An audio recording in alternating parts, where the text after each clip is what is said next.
Today we are going to continue part 2 of police radio codes.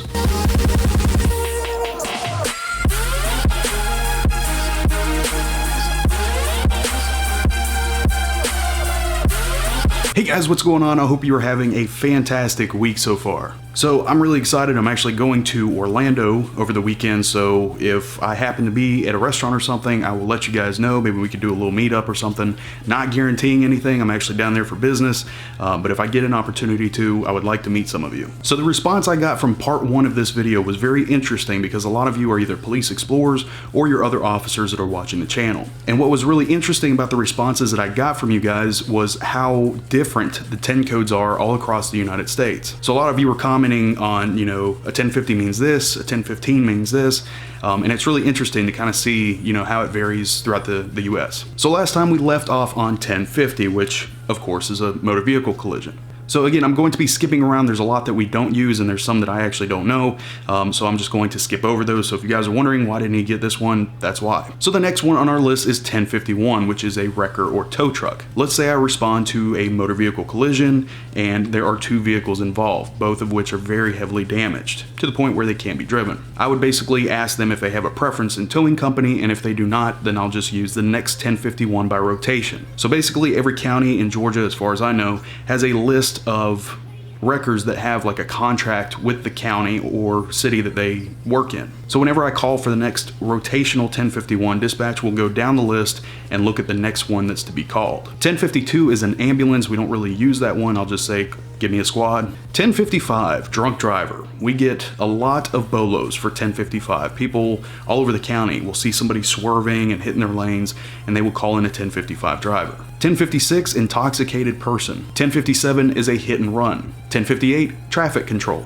So let's say lights are out at a certain intersection, dispatch will say we need 1058 at this location. 1059 is an escort. Now this can kind of be used interchangeably. We use 1059 for funeral escorts, but we also use them if we are giving somebody a ride. If somebody's broken down, they need to get to the gas station or something, sometimes the officer will try to help them out and give them a 1059 to the gas station. 1060, drugs. We get calls for 1060 all the time. People see a hand-to-hand transaction in a parking lot, they'll call it in.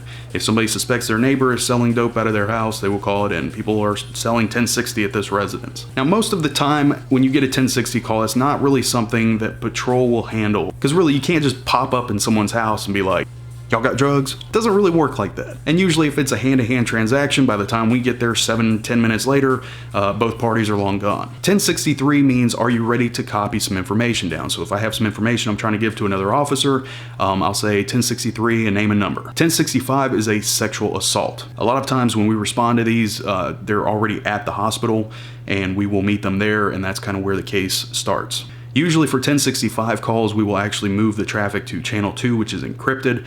It's not available on scanner, and that's where they give out the personal details of the victim and things like that. 1067 is a noise complaint. A lot of times dispatch will just come over the radio and just say it's a noise complaint. 1069 means message received. So similar to 1063, if I ask somebody are they ready to copy something?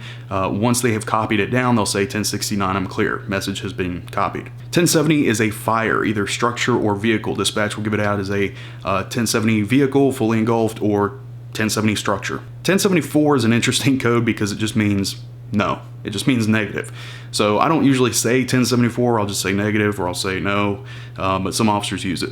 1076 is a very, very common code. That means that I am en route to somewhere. So if dispatch sends me to a call, I'll say 10-4, I'm clear, 1076. If I had to pick 10 of the most common 10 codes that are used, 1076 will definitely be one of them. 1077 means estimated time of arrival, or ETA. So I'll get on the radio, I'll say, hey, so-and-so, what's your 1077? I'm 5 minutes out. 10-4. 1078 is a code you never want to hear used on the radio. That means officer needs assistance, but it is an absolute emergency. I personally have only heard 1078 one time, and luckily the officer turned out to be okay. But if you hear 1078, everything stops. Next code is 1080, and unfortunately this is also somewhat of a common code that's used, and it means a chase, either on foot or in a vehicle. Now, a lot of times this is used like when an officer is getting out with somebody, maybe they have a warrant or maybe they are a suspect in a crime.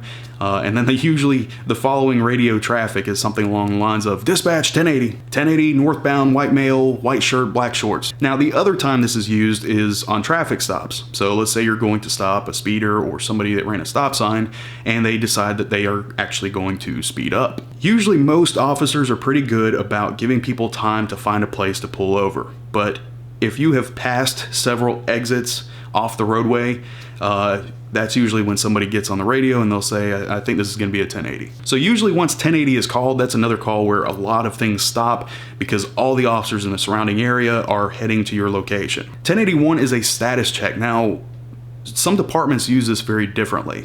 With my department that I'm at now, when I first started with this department, the lieutenant on shift required us to do 1081s every 30 minutes. So basically what a 1081 is, you're basically just telling dispatch where you're at and kind of what you're doing. It's usually used as a property check. So let's say I'm on night shift and I'm riding through a plaza, just kind of checking the windows and doors, making sure nothing's been broken into. I'll call dispatch and be 401 dispatch 1081. Wait for a response. She'll say, go ahead. I'll say, I'm 1081 at Tower Plaza. Then once I'm finished checking the property, I'll just say 1080. 1082 is also kind of a property check, but it means foot patrol.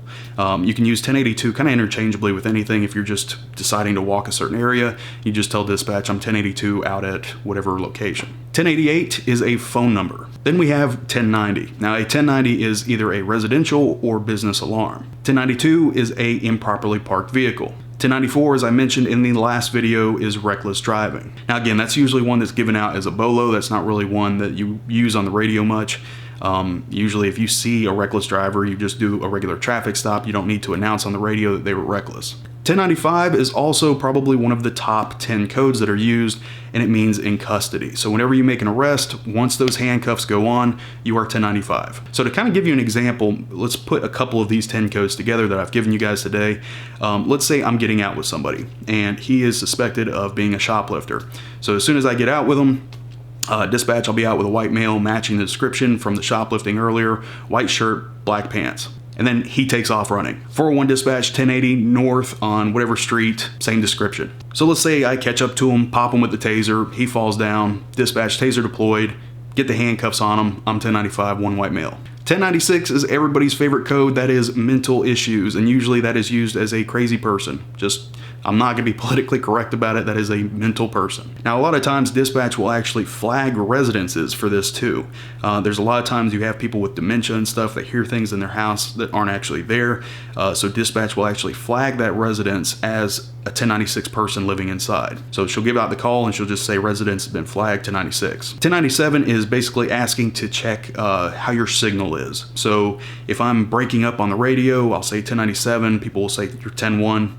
But if you're clear on the radio, I'll say 1097, you say 102. 1099 is wanted. So if we have somebody that has a warrant out of a certain agency, dispatch will get on the radio and say they are 1099 through whatever. And it's weird, I hear 1099 and Signal 100 kind of used interchangeably when somebody has a warrant, but 1099 can also mean a piece of property. So if a vehicle's stolen, they'll say it's 1099 out of whatever county. Last but not least, 10100, and that is a bathroom break. Not many people say 10100 over the radio because apparently we're all children and everybody thinks it's funny and starts giggling. It is a little funny. But if you have to go to the bathroom, just go to the bathroom. Just tell dispatch you're 106, you're busy until further notice. Do your business, get back on the road. You don't need to announce to the public that you are dropping a deuce. Anyway, guys, that is it for today. That is part 2, and we are complete. There are actually a few more 10 codes after 10100, but we don't use them. Really, the only other one I've heard used is 10104, and that's unable to locate, but we don't really use that.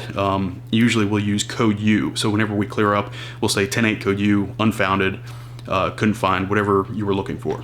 So hopefully this gives you guys some idea of how the 10 codes are for Georgia anyway. And like I said, it's been really interesting hearing from you guys how they're so different in other areas. So feel free to comment in the comment section on the ones I gave you guys today. I would love to see the continuation of what I posted last time and see how they're different in your area. Anyway, guys, that is it for today. Again, thank you so much for your support. And like I said, I'm going out of town. I'm going to try to get a couple videos out. But either way, thank you for watching. I hope everybody has a wonderful rest of your week, and I will see you guys very, very soon.